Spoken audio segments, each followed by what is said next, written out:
discussing about the journey of a caregiver. Sometime back last year, I met a young lady who came on my show right here on 59 Minutes. She talked about her struggle with breast cancer. We had 2 different shows at 2 different times. The cancer, at that moment in time, she was looking at doing a surgery to remove the breast and was looking at going through chemo again after that. We spoke about it. She went for surgery. Unfortunately, after surgery, after some time, the cancer returned. And when it returned, it was again on the other breast. She did come on the show again. We had a discussion about it. Some of you even contributed to her cause.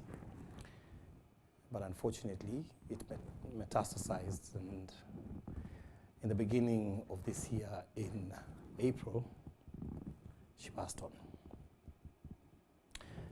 Her husband is here today to talk to us and talk with her and converse with me about the journey of being a caregiver. This lady's name was Jacqueline Kanyua THURANIRA wa JUDE. This is Jude. Jude, karibu sana. Thank you very much. Glad to have you here, man. Thank you. Praise is mine. Yeah. To be hosted by you, Levi. Yes. I'm about to be here. And we say, God is good. All the time. Yeah. All the time, He is good. Sure. This is one show I was hoping that we would never have to do, me and you. But God's ways are very, very different.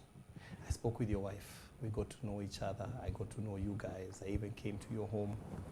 And I just want to ask you, from your perspective, during the journey of your wife, from the very first diagnosis, because that diagnosis happened right before you got married. What were your thoughts as her husband in terms of the prognosis of what she would go through? Had you been in a situation where you had known somebody with cancer? What did you think about it when you first heard? Okay. Thank you very much, Levi. These things are started even before we go to Maleda. And there is one thing I always tell people, those who try to word aloud, maybe how could this happen? Maybe, for example, knowing that maybe your friend or your partner maybe is diagnosed with this celiac disease, and then you go ahead and you proceed in a marriage. I always tell people this. There are those things maybe we say with the mere wants. Sometimes we might be liars of ourselves. And that is what I call, always if you're not being controlled by your mind, but there is the mind of Christ in you and the wisdom of God in you. You see things differently from how people see them. And I remember very well, we had dated with Jackys for 4 years before marriage. And there are those promises that we are giving one another. I'm always a man of my wants. If I had promised that I love you, I want, maybe we promised one another we want to be together in life. And then this thing has happened few months to our wedding. What was the best thing to do? The best thing in this life, it's when you touch life, somebody's life. When you touch life, I think that's the fulfilling thing in life. You feel, Kapisa, I've done this thing, and this is the best thing that I could do in life. And now, here, Jackys is diagnosed with the breast cancer. We are preparing our wedding. I think I was the best person to be in her life, because I was very close to her. I was a love. And I felt that I must be there from this journey. You don't know about tomorrow. You don't know what lies about tomorrow. And even now you say, For example, you ignore somebody because of a certain challenge. Okay, which promise do you have that, okay, or where will you be tomorrow? You personally, you need somebody in your life. The same way you feel that I need someone in my life, then be somebody, okay, be that somebody to somebody's life. And now, okay, to me, how I took it now, this is a thing not only for Jackie, but for us now. You could get so many advices from even some people that maybe you could not expect, that they could give you all these, that, okay, you know, cancer is not a malaria. You might marry anybody, you know, those kind of sentiments. Do you feel those voices are coming all over? Yeah. But you have to listen, but you have the decisions. Sometimes you find some, okay, Lily, you have this kind of this mind with you. And, okay, we walked the journey together. So you made the decision. We made the decision. And you walked that journey. We walked a journey. And I think the thing which could be the worst, it is to stop the wedding, because that was the first therapy to Jackie. That you went for a wedding, we even went after the diagnosis. This was about a month after. 2 months, huh? 2 months after. 2 months, 2 months before our wedding. She had already started even chemos and whatever. And remember, Levi, the interesting thing, we went to the doctor, and the doctor advised us that there are some of the medications that she might take, and they do away with her fertility. So there was that possibility that we won't get a child. I remember now we are Africans. I'm an African man, particularly from those legends of ours. That is, I'm a Marian. A serious Marian man. A serious now Marian. Procreation no, lazima. You can get it. Yeah. So you are mulling for? Yeah. In fact, you are mulling for, you're getting mulling. For love and procreation. For creation, okay. Yeah. Everybody needs to see your fruit. But here we are like, okay, are we created to reproduce? Are we factories to produce? We are created to please God in one way or the other. I remember telling Jackie, there are those friends of ours that you are together with them. When I make this my stand, they were like, okay, do this young man knows what he's saying really or not? I told them, okay, there are so many children outside there. Yes, we need love. We need to love them. They need to motherly and fatherly love, and they don't have anyone to love them. Have we finished loving them, and then we start complaining to God that we need this and that? And I learned my Bible, and I know very well that a child, it's a gift from God. You don't nag for a gift. If I tell you that I'll give you a gift, you don't keep on nagging, I need my gift. No, you don't know what kind of a gift that I will give you. So, and you are given a gift if that someone, okay, if somebody promises you of a gift, maybe he or she must be happy with you. And I remember telling them, if God is happy with us, he will give us. No matter what circumstances, everything is possible with God. Yeah.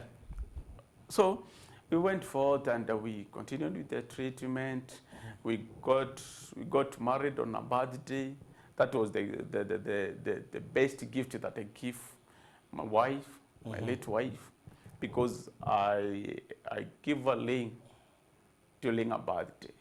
So I married on a birthday day. So we continued with the medication, the first line of the treatment. You understand, these are the goals, the lines of the treatment. Yeah. So the first one was so successful, and we started the second one, which was very successful too.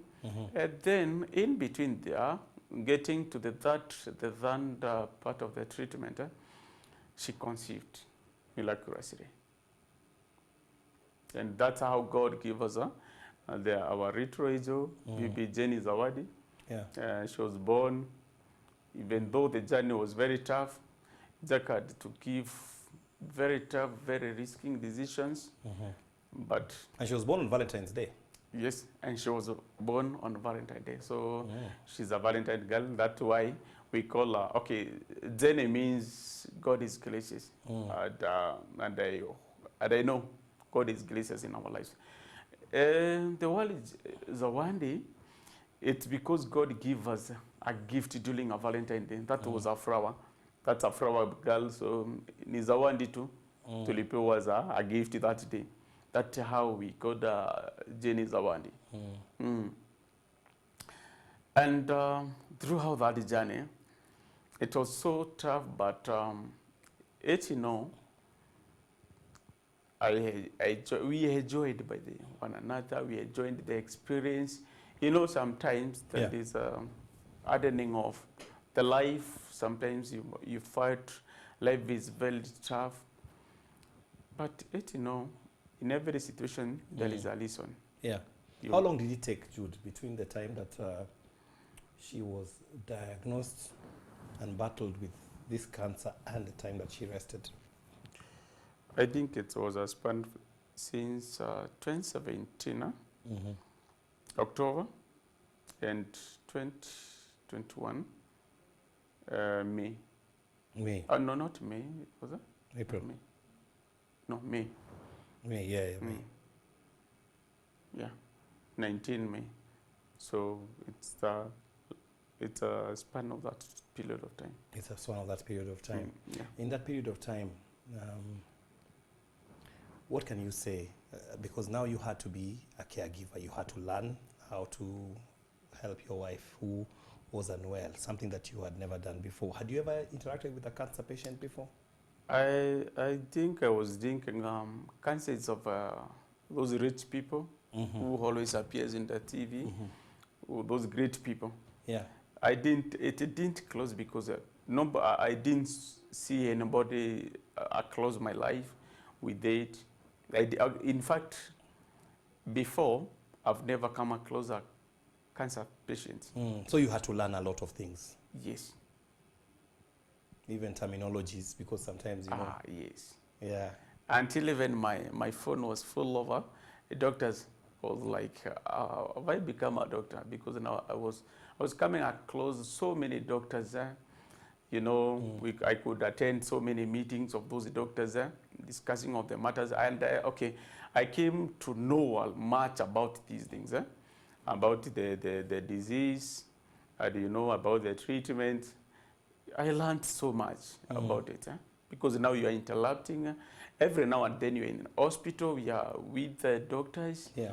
Yeah. So you're getting to know. Tell me, in your personal now, because you have to help your wife even when she's unwell, you know, sometimes feeding, sometimes, you know, helping her to be able to groom herself. What can you say in looking back? What's the hardest thing for you? That, you know, when you looked at her, you say, kweli anaumia. You know, I enjoyed giving the services all over. You know, caregiving, it's about making decisions. You make a decision. By the way, it's like a calling. Okay, not like it, but it's a calling. Not everyone can do it. Not anybody by the way. You feel it, you must feel it. And you're not doing it to show off. If you're doing it to show off, by the way, you are not doing it. It's because you are after something else. But wherever you feel that I'm enjoying, I'm happy that I'm doing this, you feel like you are given a privilege to serve in this capacity. You know, it's a ministry like any other. In fact, okay, I'm a born-again Christian. And there are so many ministries that we do serve, but sometimes we don't even realize about them. And these are even caretaking, it's a ministry by itself. The way you stand there and you preach, it's a ministry by itself. And when I was doing it, by the way, I felt it's a privilege that God has given me, because I've learned a lot. I've appreciated God. I've appreciated the things of God, you know, the blessings that God is doing, because some things could appear that even you have not worked upon. And then you realize, oh, so we are working with God. And now during this time, the span of this time, most of the time when she was not in pain, because the thing was so much painful sometimes, and most of the time by then, But when she's not in pain, we could have these great moments, could make life out of it, you know, make laughter. So you have friends allowed. I know you have interacted with Jackie, and you know how strong she was. Even you could not even realize that she was sick, because she was full of, you know. So that gave you support that this person is also really trying, and in her mind she really wants to beat this. She, you know, she was always optimistic. I've never heard her saying that I'm defeated or I'm tired. That was a different terminology from her mouth. In fact, we always strived for the best. And even when these things appeared, we were not expecting it. And now, during this caregiving time and when we are together, I think the hardest time that I can find myself, it's when she's in that great pain. And I see, I was okay, and I cannot help do anything else. There's only so much medicine you can give, but now we have given enough. She has taken the painkillers, but you find her crying, and then she's looking upon you. She sees that you are the one to help, to understand, and then I can tell her, let me not tell you that I understand what you are feeling. I cannot understand. This is the thing that it's in you. So I can tell her, I can imagine. I can even see the pain, seeing the pain itself. Because, but she can tell me, Jude, pray for me. Jude, pray for me. Yeah. We could pray because our hope could be. And okay, we are giving our hope to God. Yeah. That I think is the worstest thing. That you know, this is a thing that nothing is needed to get it later. You get rid of it. Not even money. Not even true. Not even what, but it is there. How old is your daughter now? My daughter is so good. She's How? playing well. How old is she now? She's 2.4. 2.4. Was she aware that her mom was going through something? Yes. In fact, my daughter and I, we used to take my wife to hospital, for example, for palliative care. And during that time, always she couldn't tell even those doctors that, you know, mimi ni daktari, mimi ni Dr. Jenny. Na wakati, for example, daktari your daughter would say, mimi ni daktari, in reference to herself. Yeah. Alafu sasa, I remember like one day, the doctor was removed the cannula from the mother. And then she was like, akaleta shida mingi sana. No, I want to do it for mom. Mimi ni daktari. Akamwambia stop, mimi ni daktari. Then kila mtu, so daktari wakasimama. And then akaanza kutoa yeye mwenyewe the cannula. That love. Alafu anamwambia, pole mom, I'm sorry, pole, utapona. So she could get the experience, the experience of her mother was in pain. Her mother was even like now, she knows that the mother is in hospital. Na mama alidungwa shindano. Mama alidungwa shindano akasikia uchungu. Mama kosi, tutamwendea lini? You know, those kind of questions. And when they create to your mind, you know now the feeling. How are you going to answer this question? Because there's still that processing. That now she left her mom in hospital. We were visiting her mom in hospital. Now, when are we going to take our mom? Yeah. So you can imagine now to answer that kind of a question. I can imagine. Tell me about the moment you realized that, you know, the sickness was so bad. When are we going to take our mom? This is so not looking like you can imagine now to answer that kind of a question. I can imagine. You know, tell me about the moment you realized that, you know, the sickness was so bad. When are we going Yes. We discussed so, you can imagine now to answer that kind of a question. I can imagine. He tell me about the moment you realized that, you know, the sickness was so for a young doctor. doctor. I call him a brother. You can imagine now, friends of that. Not even now a doctor, because now we worked together. We had a very nice, so many surgeons led by Dr. Zuka, a very nice doctor.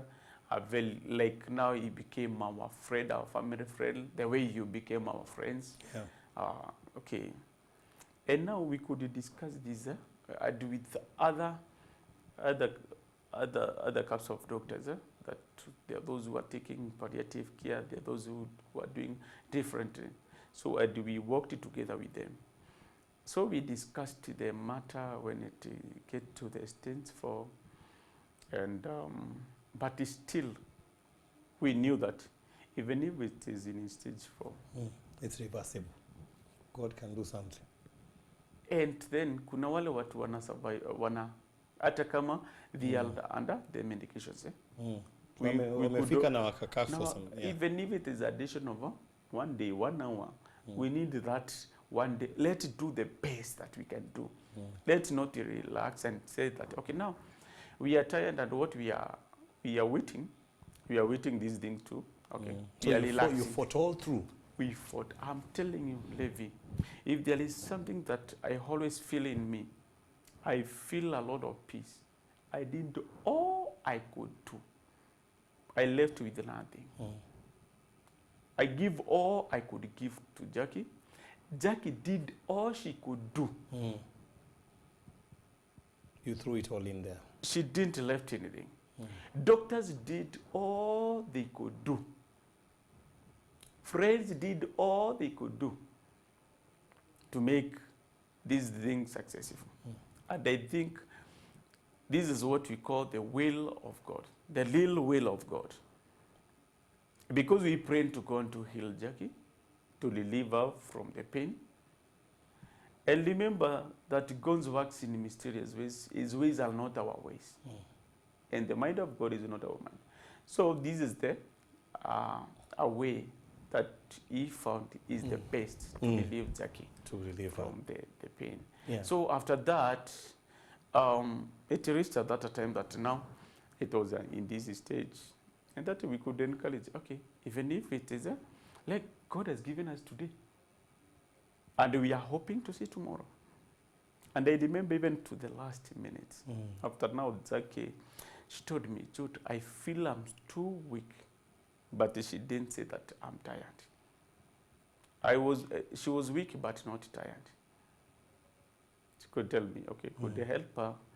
And we discussed with her. I told her now, because now there is another medication that she was getting that day. So we had a lot of hope. Tell me, that last day, how did it start like in the morning?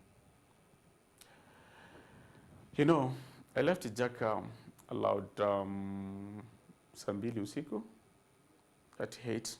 She'd been in the hospital. And now she started being administered the medication that we were waiting. You were taking her the day before to hospital? Yes. So it was on Thursday. And she passed on Friday. So during that time, I left her and I told her that let her receive the medicine. I'll get in the hospital very early in the morning, and that was our behavior after getting at home. She talked with the daughter. He talked. The daughter asked, "Mom, daktari alikunduka leo?" Akamwambia, imagine, akamwambia, pole, kesho nitakuja, nitakuletea tamu, usijali.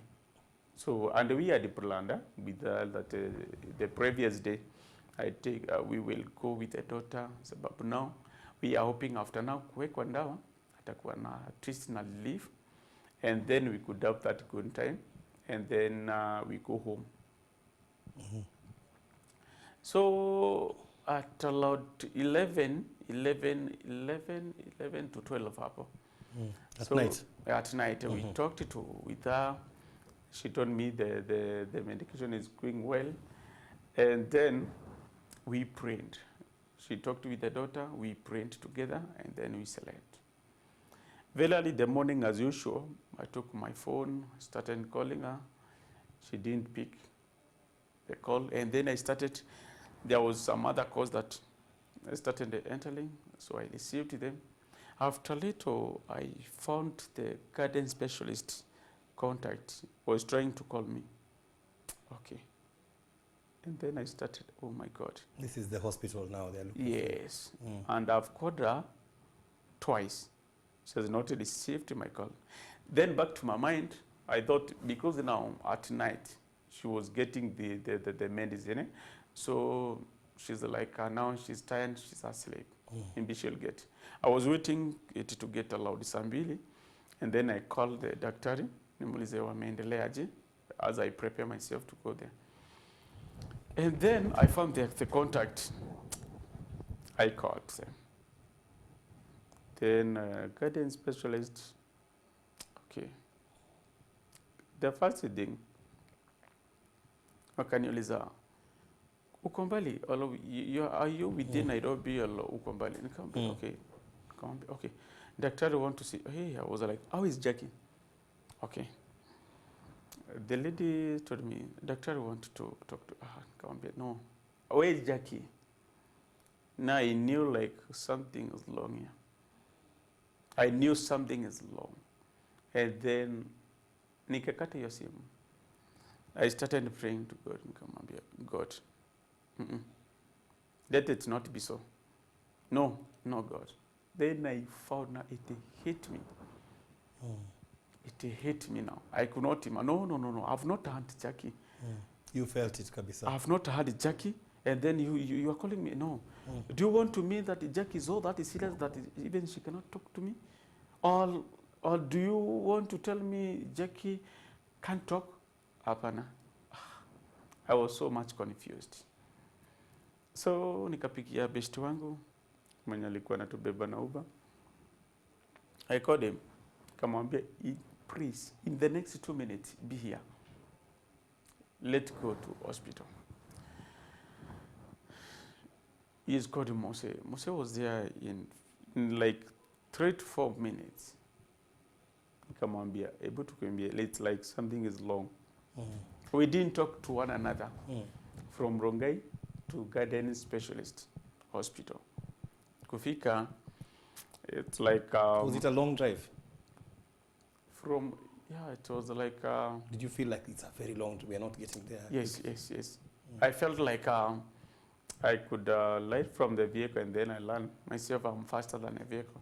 Because then I wanted, no. It's not going as fast as you want. And you know, those mixed reactions. I want to get, but I don't want to get the news. Because now I started feeling something is wrong here. No. Either Jackie can't talk or she's seriously sick now. No. I want to get there to know the whereabouts of my wife. But at the same time, those fears, how will I get there now? Okay, no, I want to get there, but what about the news? So kufika, I was like, can I get there? Okay, can I be okay? Wacha daktari, let daktari. Wacha kwanza tusikie daktari kama wakuje. I knew that something is wrong. And then all over that, of a sudden, the group of doctors came out with the nurses. They were allowed, the 7 of them.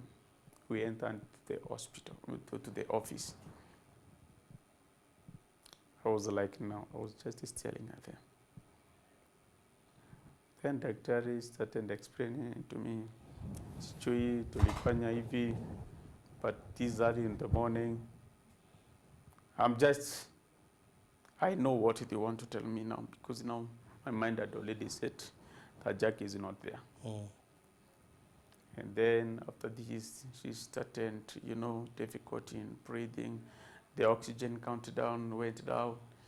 We tried, we supported with the machines. We tried all we could do. I found the doctor shedding the tears. Okay, but she passed on. This morning, allowed 8 in the morning, 8:19. Okay, nika breathe in, nikanyamaza, nikasema okay. Kauliza, where is she? Can I see her? Kiona wanaangalia, nikawambia it's okay. Thank you very much for the work that you have done. That was the great that you did. So they took me to Jackie where she was on her bed. Then seeing her, no, I couldn't believe it. I tried to hug her. She could not respond. Jackie, talk to me. You went without our... We didn't agree. We didn't agree this. So after that, then I started asking them, have you confirmed it? Kapisa? Okay.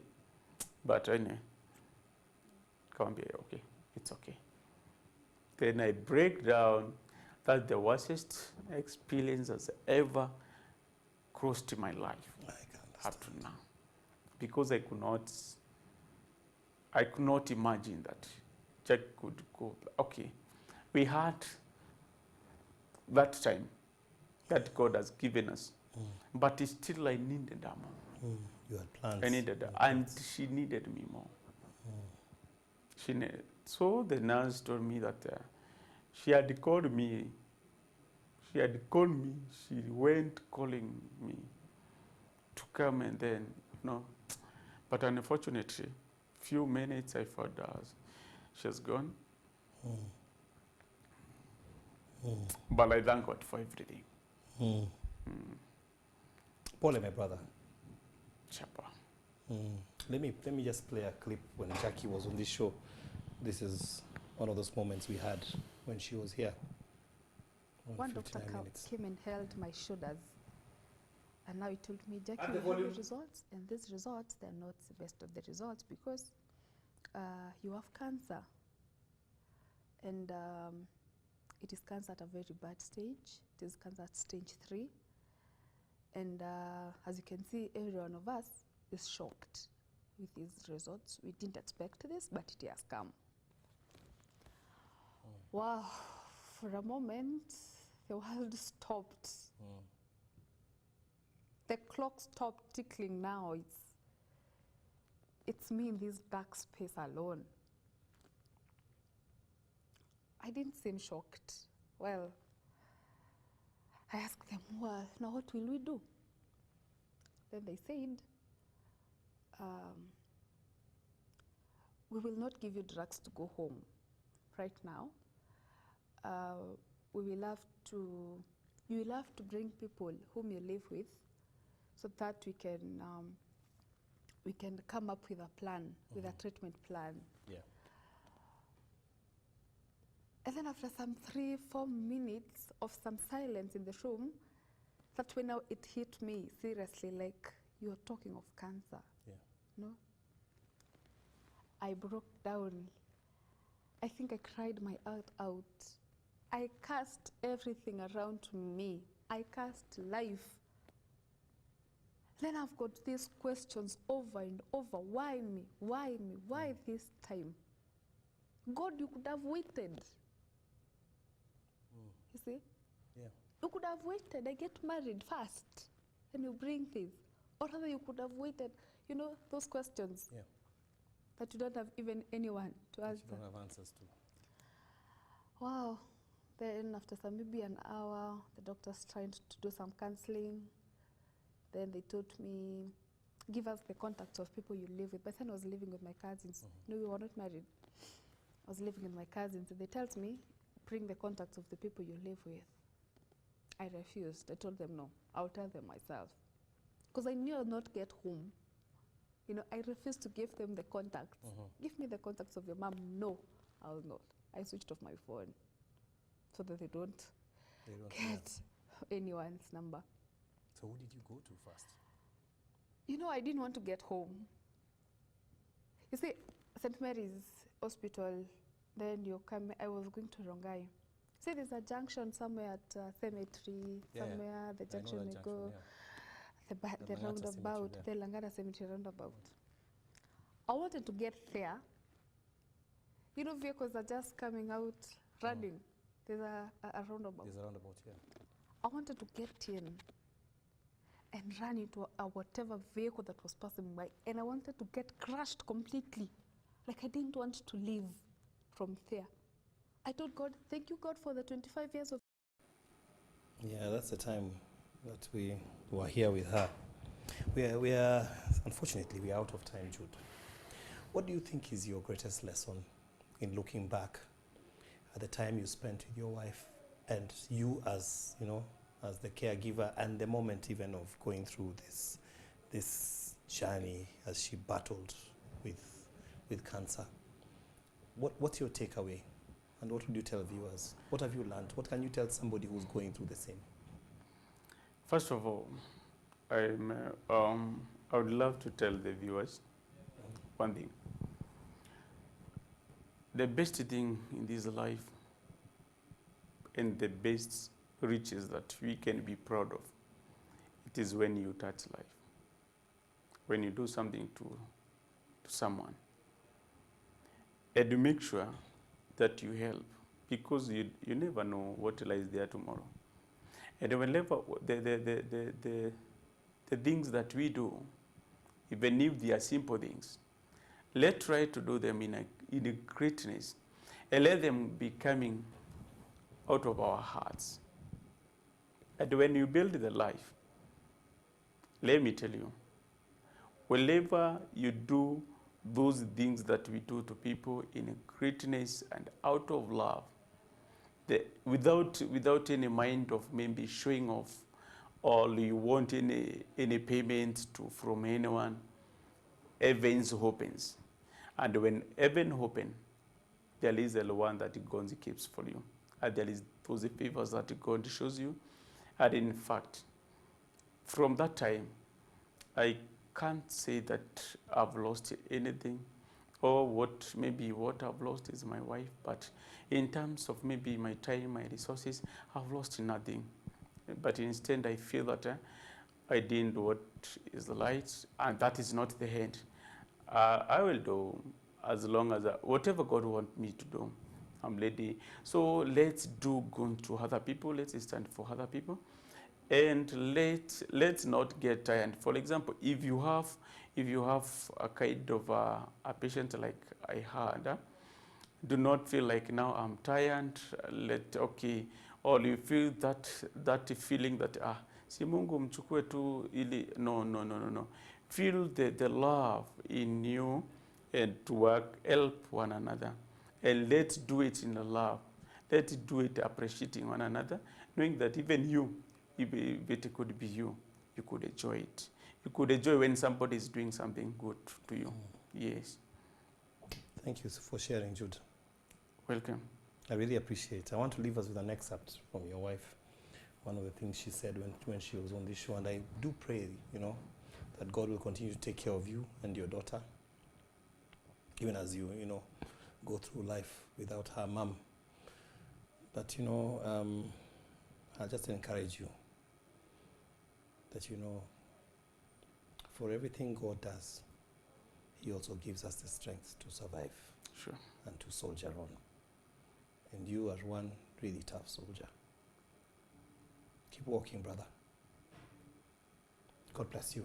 That's 59 minutes for today. We're going to leave this show there with one of the excerpts from Jacky when she was here. Jude THURANIRA has been talking to us about his wife and what she underwent in the journey of caregiving, even as he was working with her as she battled cancer. Stay tuned for Leah coming up with the lawsuit as we continue to even celebrate 16 years of CAS, and do have a wonderful day. One doctor came and held my shoulders, and now he told me, Jacky, we have your results, and these results, they're not the best of the results because you have cancer, and it is cancer at a very bad stage. It is cancer at stage 3, and as you can see, every one of us is shocked with these results. We didn't expect this, but it has come. Wow, for a moment, the world stopped. The clock stopped ticking now. It's me in this dark space alone. I didn't seem shocked. Well, I asked them, well, now what will we do? Then they said, we will not give you drugs to go home right now. You will have to bring people whom you live with so that we can come up with a plan, with a treatment plan. Yeah. And then after some 3-4 minutes of some silence in the room, that's when now it hit me seriously, like, you're talking of cancer. Yeah. No? I broke down. I think I cried my heart out. I cursed everything around me. I cursed life. Then I've got these questions over and over. Why me? Why me? Why this time? God, you could have waited. You see? Yeah. You could have waited. I get married first and you bring this. Or rather, you could have waited. You know, those questions Yeah. that you don't have even anyone to That answer. you don't have answers to. Wow. Then after some maybe an hour, the doctors tried to do some counseling. Then they told me, give us the contacts of people you live with. But then I was living with my cousins. No, we were not married. I was living with my cousins. And they told me, bring the contacts of the people you live with. I refused. I told them, no, I'll tell them myself. Because I knew I'll not get home. You know, I refused to give them the contacts. Give me the contacts of your mom. No, I'll not. I switched off my phone so that they don't get anyone's number.